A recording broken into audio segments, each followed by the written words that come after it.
All my dears, ఈరోజు మంజింపులి ఒక ముఖ్యమైన విషయాన్ని తెలియజేస్తున్నారు. అది ముఖ్యంగా యువకులు. అంటే వారు చదివిన తర్వాత ఒక ఉద్యోగం వచ్చింది, ఒక జాబ్ వచ్చింది. ఈ జాబ్ వచ్చిన తర్వాత అతనికి ఒక ₹1,00,000 లేకపోతే 50,000 2,00,000 ఏదో ఒక జీతాన్ని అతనికి వచ్చింది అనుకోండి. ఒక ₹1,00,000 జీతం వచ్చింది. ఈ ₹1,00,000 జీతం వచ్చిన తర్వాత అతను ఏం చేస్తున్నాడంటే ముందు ఫస్ట్ ఒక ఫ్లాట్ కొనేస్తాడు. అపార్ట్మెంట్లో ఒక ఫ్లాట్ కొనేస్తాడు, లేదా ₹1,00,00,000 పెట్టి ఏదో ఒక హౌస్ కొనేస్తాడు. వాళ్ళ నాన్నగారు లేకపోతే వాళ్ళ అత్తగారు, పెళ్ళి అయితే వాళ్ళ అత్తగారు 10,00,000 20,00,000 ఇచ్చారనుకోండి, ఇది ఈఎంఐ కింద పెట్టేసి ముందు ఏం చేస్తాడంటే ఒక ఫ్లాట్ కొనేస్తాడు. అంటే అతను ఒక 20,00,000 డౌన్ పేమెంట్ కడితే ఒక ₹1,00,00,000 ప్రాపర్టీ కొనేస్తే ₹80,000 ఈఎంఐ వస్తుంది సుమారు. అంటే ఇతని జీతం ఎంత? ₹1,00,000. ఇంకా ఇతను మిగిలిది ఎంత? 80,000. ఇతను ఏమనుకుంటాడంటే నాకు జాబ్ వచ్చేసింది, నేను ఫ్లాట్ కొనేసాను లేదా హౌస్ కొనేసాను, నేను అందరికీ చూపించాలి అని చెప్పి లేదా అందరిని తీసుకొచ్చి నేను ఇదిగో నాకు జాబ్ వచ్చింది అని చెప్పి తెలియజేయాలి కదా. ఈ ఫ్లాట్ కొనేసి అందరికీ చూపించాలి. అయితే ముఖ్యంగా నేను చెప్పేది ఏంటంటే ఫస్ట్ అక్కడే మనం తప్పు చేస్తున్నాం. ముందు యువకులందరికీ కూడా చెప్తున్నాను, మరి కొత్తగా జాబ్ వచ్చిన వాళ్ళకి ముఖ్యంగా నేను చెప్పేది ఒకటే, ముందుగా మీరు చేసేది ఇల్లు కానీ ఫ్లాట్ కానీ అపార్ట్మెంట్ ఫ్లాట్ కానీ కొనటం చాలా తప్పు. అపార్ట్మెంట్ ఫ్లాట్ కొనటం చాలా తప్పు. ఒక వేకెంట్ సైట్ తీసుకోండి. ఫస్ట్ మీరు ఏం చేస్తారంటే మీ దగ్గర ఒక 10,00,000 ఉంది, ఒక 10,00,000 ఒక సైట్ కొనండి, ఖాళీ సైటు, లేదా ఒక చిన్న అగ్రికల్చర్ ల్యాండ్ ఏదైనా కొనండి. అలాగా మీరు ఏం చేస్తారంటే మీకు వచ్చిన జీతంతో మీరు ఇబ్బంది పడకుండా మీరు ఈ ల్యాండ్స్ మీద ఇన్వెస్ట్మెంట్ పెట్టండి. ఒక 10 సంవత్సరాల వరకు కూడా ఇంటి జోలికి వెళ్ళకండి. మీరు పెళ్ళైనా సరే నష్టమేముందండి, 10,000 అద్దె కడతారు, నష్టమేముంది మీకు? 10,000 అద్దె పోతుంది అంతే కదా, మీకు నష్టమేం లేదు. ఎందుకంటే నేను చెప్పినట్టు ఈ 10 సంవత్సరాల్లో ఒక 10 సైట్లు కొంటారా, 15 కొంటారా, 20 కొంటారా, మీ ఓపిక, మీ చాయిస్. ఓకే, కొన్న తర్వాత ఈ 10-15 సంవత్సరాలు మీకు కష్టపడండి, సైట్లు కొంటానే ఉండండి. ₹10,000 అద్దె ఉంది, 10,000 లేదా 5,000 ఓకే, మీకు నచ్చినట్టు మీకున్న ఏదైతే మీకు అనుకూలంగా ఉందో అలా తీసుకోండి. ఈ 10-15 సంవత్సరాలు వదిలేస్తే ఈ సైట్ వాల్యూ ఎంత అవుతుంది? క్లియర్ అంతే కదా. అది అగ్రికల్చర్ ల్యాండ్ అయినా ఉంటే వేకెంట్ సైట్ ఉంది, ఏదైనా కానీ మీరు చిన్నవి కొనండి. ఒకేసారి పెద్దది కొనకండి. అది కూడా ఒక 10,00,000, ఒక 5,00,000 ఒక సైటు, లేదా 15,00,000 ఒక సైటు, 20,00,000 లిమిట్ అంతే. ఇలాగా అంటే ఎక్కువ ఈ ఖాళీ వేకెంట్స్ కొనటం కానీ ఈ అగ్రికల్చర్ ల్యాండ్ కొనటం వల్ల ఏమవుతుందంటే ఏదో ఒక దాంట్లో మనకి ఒక సంవత్సరం ఒకటి పెరగచ్చు, ఇంకో సంవత్సరం ఇంకోటి పెరగచ్చు. అలాగా మనకి ఇబ్బందికరంగా లేకుండా జరుగుతుంది. కాబట్టి ఏదైనా అవసరం ఉన్నా కూడా అత్యవసరం అయితే కూడా ఒక ఫ్లాట్ అమ్మేసుకోవచ్చు. మనం ఒక ఫ్లాట్ అమ్మేసుకోవచ్చు. ఓకే, కాబట్టి ఈ 10 సంవత్సరాలు 15 సంవత్సరాలు వెయిట్ చేయగలిగితే మీరు సపోజ్ ఒక 10-15 కొన్నారనుకోండి, అంటే మీరు ఇంచుమించు ఇదే ₹1,00,00,000 ఇంటి మీద పెట్టే కన్నా ఇదే ₹1,00,00,000 ఇందులో పెడితే 10-15 సంవత్సరాలకి ఇది 3 కోట్లు అవుతుంది. తక్కువ నేను చెప్పేది మాట, చాలా సింపుల్, తక్కువ చెప్తున్నాను. 3 కోట్లు, ఒక 4 కోట్లు కూడా అవ్వచ్చు, లేదా 5 కోట్లు కూడా అవ్వచ్చు, 10 కోట్లు కూడా అవ్వచ్చు. మీ అదృష్టం అండి. ఓకే, ఏది ఏమైనా 1కి 10 రెట్లు పెరుగుదలే తప్ప తరుగుదల ఉండదు, అది అందరికీ తెలిసిన విషయమే. కాబట్టి మీరు ఏం చేస్తారంటే ఇది పెరిగిన తర్వాత అప్పుడు మీరు డిసిషన్ తీసుకోండి. ఇందులో మీ దగ్గర 15 సైట్లు ఉన్నాయి, 15లో మీరు ఇంటికి ఎంతైతే కావాలి అంటే అది కూడా ఎక్కువ పెట్టద్దు సుమా. ఇంటికి ఎప్పుడు కూడా ఎక్కువ పెట్టి మనం తప్పు చేయకూడదు. అంటే మన బడ్జెట్ ప్రకారంగా వెళ్ళాలి. అంటే డబ్బునోడు ఎవడో కడతాడు, అంటే ఆడికి ఏం చేయాలో తెలియక డబ్బులు ఒకడు అప్పు చేసి కడతాడు. ఓకే, అంటే ఎందుకు కడతాడంటే పక్కడు ఎవడో కడతాడని ₹1,00,00,000 ఎట్టి ఈ 2 కోట్లు ఎట్టి కట్టేయాలి ఆడి మీద, ఆడికి అప్పు అయినా పర్లేదు. కట్టేసిన తర్వాత మళ్ళీ ఇటు పక్కన ఇంకొకడు 3 కోట్లు ఎట్టి కడతాడు, ఆడ పక్కన 4 కోట్లు ఎట్టి కడతాడు. ఓ 10 సంవత్సరాల తర్వాత ఈ 3 కోట్లు కట్టింది 2 కోట్లు కట్టింది ఏమవుతుంది? జీరో. ఇంటి వాల్యూ ఎప్పుడు కూడా పెరగదు. ఇది మన సైటు మాత్రం పెరిగితే పెరుగుదల ఉంటుంది. ఎందుకంటే ఇంటికి లైఫ్ ఒక 20 ఇయర్స్ లేదా 25 ఇయర్స్. అంటే మీరు అనొచ్చు 25 ఇయర్సే తర్వాత కూలిపోతుందని మీరు అడగచ్చు. అంటే అది కాదండి, మనకి అక్కడి నుంచి కొత్త కొత్త మోడల్స్ వచ్చేస్తూ ఉంటాయి. ప్రతి 5 సంవత్సరాలకి మంచి మోడల్. ఇవాళ కట్టిన బిల్డింగు 5 సంవత్సరాల తర్వాత చూడండి ఇంకొకడొచ్చి దానికన్నా ఇంకా మంచి టెక్నాలజీ కడతాడు. ఈ ఆటోమేటిక్‌గా మన మైండ్ కూడా భలే ఉందిరా ఇల్లు అని ఇంకొకడొచ్చి ఎవడో అంటాడు మనల్ని.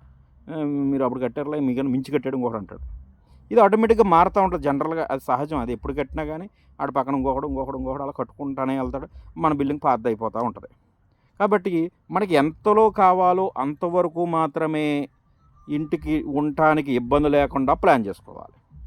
ఇది చాలామంది యువకులు ఏం చేస్తారంటే ముందుగానే ఈ అపార్ట్మెంట్ ఫ్లాట్ కానీ లేకపోతే హౌస్ కానీ కొనేస్తున్నారు. కానీ అప్పు చేసి కొనకండి. ఎందుకంటే EMI bank EMI okay bank loan ఇస్తుంది ఇవ్వదని నేను అంటలేదు. ఒకవేళ బ్యాంకులో ఈఎంఐ ఇచ్చిన తర్వాత అంటే ఇలా అంటున్నాను ఇంకోటి అనుకోండి, ఆ వ్యక్తి ఏదైనా కారణాల వల్ల జాబ్ పోయిందనుకోండి లేదా అతనికి ఏదైనా అయ్యిందనుకోండి అప్పుడు ఏమవుతుంది? లేదు అతను వ్యాపారస్తుడే అనుకోండి, వ్యాపారం దెబ్బతింది అనుకోండి, అప్పుడు ఏమవుతుంది? అంటే ఎప్పుడూ ఒక నికరంగా ఈ జాబ్ మీద కానీ డిపెండ్ అయ్యి ఉండటం కానీ వ్యాపారం మీద డిపెండ్ అయ్యి ఉండటం కానీ ఇంకోటి కానీ మనం చెయ్యకుండా మనకి వడ్డీ బ్యాంక్ వడ్డీ ఉందండి ఆడు ఈఎంఐ పెట్టేస్తాడు. ఆడు 20 సంవత్సరాలైనా కడతానే ఉంటాడు. అంటే మన జీవితకాలం వీడికి ఇంచుమించు పెళ్ళి అయ్యి జాబ్ వచ్చి ఎన్ని అయ్యేటోడికి 30 సంవత్సరాలు పడుతుంది నాకు తెలిసిన మట్టుకి. ఈ 30 సంవత్సరాలు ఎక్కేసుకున్న ఓ 20 సంవత్సరాలు లేదా 30 సంవత్సరాలు బ్యాంకు ఇంకా గవర్నమెంట్ ఎంప్లాయీకి అయితే ఇంకా ఎక్కువ టైం కూడా ఇస్తుంది బ్యాంకు ఈఎంఐ. ఆడ 30 సంవత్సరాలు 60 సంవత్సరాలు అంటే ఇంకేముందంటే రిటైర్మెంట్ వయసు వచ్చేస్తుంది. అంటే ఆడ జీవితంలో ఏదైతే మనం తినాలని తిరగాలి అనుకున్నామో ఇదంతా కూడా కేటాయించి ఆ ఇంటికి పెట్టాలి. అంత అవసరమా? అదే సైట్ అనుకోండి, డబ్బున్నప్పుడు శుభ్రంగా సేవింగ్ చేసుకో, శుభ్రంగా కట్టుకో, హ్యాపీగా ఏ బాధ లేదు, ఏ టెన్షన్ లేదు, ఈఎంఐ ఉంది అది ఉంది ఇది ఉందని టెన్షన్ లేదు. ఫస్ట్ మనిషికి టెన్షన్ లేని జీవితం చాలా అమృతం లాంటిది. టెన్షన్ లేని జీవితం చాలా అద్భుతం. డబ్బు లేకుండా ఏం పర్లేదండి. టెన్షన్ లేకుండా హ్యాపీగా ఎంజాయ్ చేయగలుగుతున్నాడంటే వాడి మించిన అదృష్టవంతుడు ఈ భూమి మీద ఎవ్వడూ లేడు. అది నేను ఛాలెంజ్ చెప్పగలను. టెన్షన్లతోటి బాధలతోటి బందీలతోటి ఇవన్నీ ఎప్పుడు ఉండేవాడు సగ జీవితం దానికి కేటాయించవలసి వస్తుంది. కొంతమంది అయితే పూర్తి జీవితం కూడా కేటాయిస్తున్నారు ఈ రోజుల్లో కూడా. కాబట్టి వాడు సుఖపడేది ఏమీ లేదు జీవితకాలం. నేను చాలామంది చూశాను, చాలామంది సుఖపడినట్లు కూడా ఎక్కడా లేదు. కాబట్టి ఎప్పుడు కూడా మీరు ఫస్ట్ ఏం చేస్తారంటే ఒక సైట్ కొనండి, ఒక 10 లక్షలు, లేదా ఇంకో దాంట్లో ఒక 3 లక్షలు, ఒక దాంట్లో 5 లక్షలు, అలా ఇన్వెస్ట్మెంట్ పెట్టుకుంటూ మీకున్న సైట్లు మీ టార్గెట్ ఈ 10 సంవత్సరాలు ఎన్ని సైట్లు కొన్నామని గుర్తెట్టుకోండి. ఈ 10 సంవత్సరాలు మీరు ఎంత కొన్నారు? అప్పుడు 10-15 సంవత్సరాల తర్వాత ఆలోచించండి. ఎందుకంటే మీకు పెళ్ళి అయ్యిద్ది. పెళ్ళి అయిన తర్వాత మీ పిల్లలు మీ పిల్లలు వస్తారు. మీ పిల్లలు వచ్చిన తర్వాత 10-15 సంవత్సరాలు అంటే నాకు తెలిసిన మట్టుకి 10th అయిపోయి వాడు ఇంటర్కో ఏదో వచ్చేస్తాడు. ఓకే, అప్పుడు ఇంటర్ అయిన తర్వాత వాడు జాబ్ ప్రయత్నాలు ఇవన్నీ చేస్తూ ఉంటాడు జనరల్గా. మళ్ళీ అక్కడి నుంచి 3-4 సంవత్సరాల ప్రాసెస్ ఇదంతా కూడా. తర్వాత మళ్ళీ పెళ్ళిడికి వస్తాడు. అప్పుడు ఆలోచించండి. ఎందుకంటే ఆ టయానికి ఓకే మనకి కోడలు వస్తుంది, మా అబ్బాయికి పెళ్ళి అవుతుంది, లేదా మా అమ్మాయికి పెళ్ళి అవుతుంది, కాబట్టి రేపొద్దున మనకి పెద్ద వయసు అవుతుంది. అప్పుడు ఇంటి గురించి ఆలోచించండి, తప్పలేదు. అప్పుడు మీకు నచ్చింది అనుకోండి, ఏదో మీ సైట్లోనే ఏదో ఒక సైట్లో కట్టుకోవటం, అందులో సింపుల్గా ఒక ₹1,00,00,000 అప్పట్లో ఓకే 50 లక్షలు ₹1,00,00,000 దాన్ని కేటాయించవచ్చు. అప్పుడు మీకు ఏమవుతుంది? ఈ 15 సైట్లలో ఒక 5 సైట్లు దీన్ని కేటాయించినా ఇంకా మీకు ₹1,00,00,000 మీ డబ్బు మీకు ఉంటుంది. ₹1,00,00,000 ఏంటి ఇప్పుడున్న ప్రకారంగా అప్పటికి 4-5 కోట్ల ఆస్తి అయిపోతుంది. కాబట్టి అది మీకు సెక్యూరిటీగా మీ లైఫ్ లాంగ్ మీ జీవితకాలము మీ పిల్లలు మిమ్మల్ని చూసినా చూడకపోయినా, మీ ఉద్యోగం ఉన్నా మీ వ్యాపారం ఉన్నా ఊడిపోయినా ఏమైపోయినా మీకు మంచి సెక్యూరిటీని ఇస్తూ మంచి వాల్యూనిస్తూ ఈ రోజు దినదిన అభివృద్ధి చెందుతూ ఈ ల్యాండ్ అనేది వస్తుంది. కాబట్టి మిత్రులారా అందరికీ ఒకటే చెప్తున్నాను, ఎప్పుడూ కూడా మీరు బిల్డింగుల మీద ఎక్కువ ఇన్వెస్ట్మెంట్ పెట్టి ఇబ్బందుల పాలు కాకండి. ఎందుకంటే చాలామంది చేస్తున్నారు, అపార్ట్మెంట్ ఫ్లాట్ కొంటాడు. ముందు అత్యంత ఘోరంగా చెప్పేది ఏంటంటే అపార్ట్మెంట్లో ఫ్లాట్ అసలు ఎందుకు కొంటున్నారు నాకు అర్థం కాదండి చాలామందికి. ఎందుకంటే నేను వాళ్ళని అంటే నేను రేపొద్దున మంజంబులు గారు ఎలా అన్నారో అలా అన్నారో అని అనుకుంటారేమో కానీ నేనైతే క్లియర్గా ఒకటే చెప్తున్నాను. మీరు ఏమనుకున్నా ఏం తిట్టుకున్నా ఎలా అనుకున్నా నాకు బాధ ఏం లేదు. ఎందుకంటే మీ బాగుంటమే నాకు ఆనందం, మీరు బాగుంటే నాకు ఆనందం.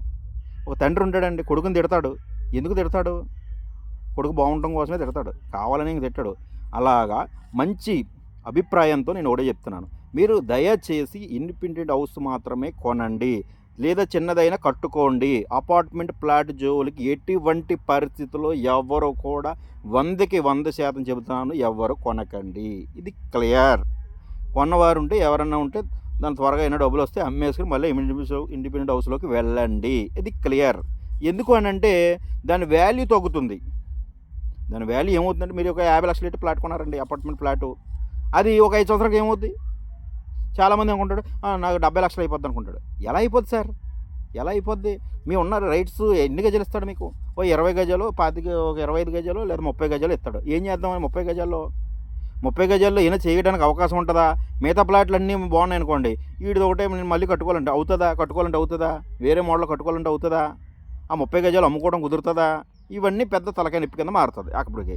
కాబట్టి మీరు ఎప్పుడు కూడా అపార్ట్మెంట్ ప్లాట్ కొంటే దానికి లైఫ్ అనేది చాలా తక్కువ టైం ఉంటుంది, అంటే లీకేజ్లు ఇవన్నీ వచ్చేస్తాయి. కాబట్టి ఒక 5 సంవత్సరాలకి దాని రూపు స్టార్ట్ అయిపోతూ ఉంటుంది, ఏంటి దాని ఎక్స్పైరీ డేట్ స్టార్ట్ అయిపోతూ ఉంటుంది అన్నమాట. కాబట్టి మీరు అపార్ట్మెంట్ ప్లాట్ జోలికి ఎటువంటి పరిస్థితుల్లో వెళ్ళకండి. మీరు ఇండిపెండెంట్ హౌస్ కొనుక్కోండి. లేట్ అయితే ఇబ్బంది ఏముంది? ఒక 5,000 10,000 రెంట్ పోద్ది, మనకి ఇబ్బంది ఏం లేదు. కాబట్టి ఈలోగా మీరు ఇన్వెస్ట్మెంట్ సైట్ల మీద పెట్టుకోండి. దీని మీద వాల్యూ పెరుగుతుంది, ఇన్కమ్ వస్తుంది. మరి మన వెంచర్ అయితే మరి శ్రీగంధంలో మరి ఇన్కమ్ ఇది కూడా వస్తుంది. సైట్తో పాటు ఎవరైనా మీరు సైట్ కొంటే సైట్ వాల్యూ మాత్రమే పెరుగుతుంది. కానీ మన ఇందులో అది కూడా కాదండి, రైతు భరోసా వస్తుంది. అంటే ఎక్కువ సెంట్లు ఉంటే రైతు భరోసాతో పాటు మరి మనకి వాల్యూ, సైట్ వాల్యూ పెరుగుతుంది. శ్రీగంధం మరి ప్రతి సెంటుకి కూడా 4 సెంట్లు అంటే 6 సెంట్లు ల్యాండ్ వస్తుంది. 24 సెంట్లు 48 లక్షలు 12 సంవత్సరాల్లో వస్తుంది. నేనన్న టార్గెట్ ప్రకారంగా 12 సంవత్సరాలు మీరు యువకులు కొత్త వాళ్ళు ఎవరన్నా ఇందులో వెంచర్లో మనం ఇన్వెస్ట్మెంట్ చేస్తే మరి 12 మీరు అనుకున్న టార్గెట్కి ఈలోగా శ్రీగంధం మీద ఇన్కమ్, మీ యొక్క సైట్ వాల్యూ అన్నీ పెరుగుతాయి. అంటే మీరు అనుకోవచ్చు మీ బిజినెస్ కోసం మీరు చెబుతున్నారా అని. అది మాత్రం దయచేసి మీరు మర్చిపోండి దాన్ని. ఎందుకంటే మా బిజినెస్ కోసం మేము ఏదో చెప్పడం కాదండి, ఉన్నది వాస్తవంగా కళ్ళకి కట్టినట్టు చెప్పటం నాకు చాలా ఇష్టం, ముఖం మీద మాట్లాడటం. ఇప్పుడు మీరు సైట్ కొన్నారండి, పెరుగుతుందండి, నాకేనా ఇస్తారా? నాకేనా వస్తుందా? మీకు కాకపోతే ఇంకోటికి అమ్ముతానండి, ఆడికి వెళ్దా? ఇన్కమ్ ఆడికి వెళ్దంటారా? కాబట్టి ఒకటి ఆలోచించుకోండి, మనం పెట్టేది వేరే ఇతర వీటిలో కాదు. మీరు షేర్ మార్కెట్లో పెడుతున్నారా? క్రికెట్ బెట్టింగ్లో పెడుతున్నారా? కోడి పందాల్లో పెడుతున్నారా? లేదా రమ్మీ ప్యాకెట్లో పెడుతున్నారా? ఏమీ కాదు కదా. ఒక భూమి మీద మీరు ఇన్వెస్ట్మెంట్ చేస్తున్నారు, దాని తప్పేముంది సార్? మీ భూమి ఎప్పుడైనా అమ్ముకోవచ్చు, ఎప్పుడైనా మీకు వాల్యుబుల్లే. రోజు వస్తుంది. ప్యాకెట్లో గ్యారంటీ వస్తుందా? క్రికెట్ బెట్టింగ్లో వస్తుందా? కొంతమంది క్రికెట్ చూస్తూ ఉంటారు. క్రికెట్ కూడా చూడకండి దయచేసి, ఇంకో రకంగానే కాదు, ఏదో చూడండి, ఆట పరంగా మాత్రమే తీసుకోండి.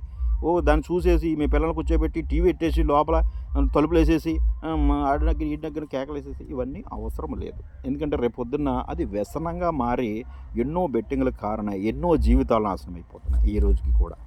కాబట్టి ప్రతి ఒక్కరూ కూడా గుర్తుపెట్టుకోండి, క్రికెట్ బెట్టింగులు, జోదాలు, ఇవన్నీ కూడా పేకాటలు, ఇవన్నిటికి దూరంగా ఉండి మీరు మంచి ల్యాండ్ మీద నికరంగా, ఎవడో అంటాడు ఆన్లైన్లో నువ్వు ఈ షేర్ కొను ఆ షేర్ కొను అంటాడు. ఏ షేరు కూడా నికరంగా ఉండదు, అన్ని స్కామే. ఆఖరికి బిట్కాయిన్ ఇవన్నీ కూడా పెద్ద స్కాము, మీకు తెలియదు. ఒకవేళ మీకు ఏదైనా డౌట్స్ ఉంటే నాకు కాల్ చేయండి, మీకు క్లియర్గా ఎక్స్ప్లెయిన్ చేస్తాను. అన్ని పెద్ద స్కాములు మాత్రమే చేస్తారు. ఎవడు డబ్బులు ఎవడికి ఇవ్వడు. ఒక భూమి మాత్రమే మిమ్మల్ని బంగారు భవిష్యత్తుగా తీర్చిదిద్దుతుంది. Thank you so much all my dears.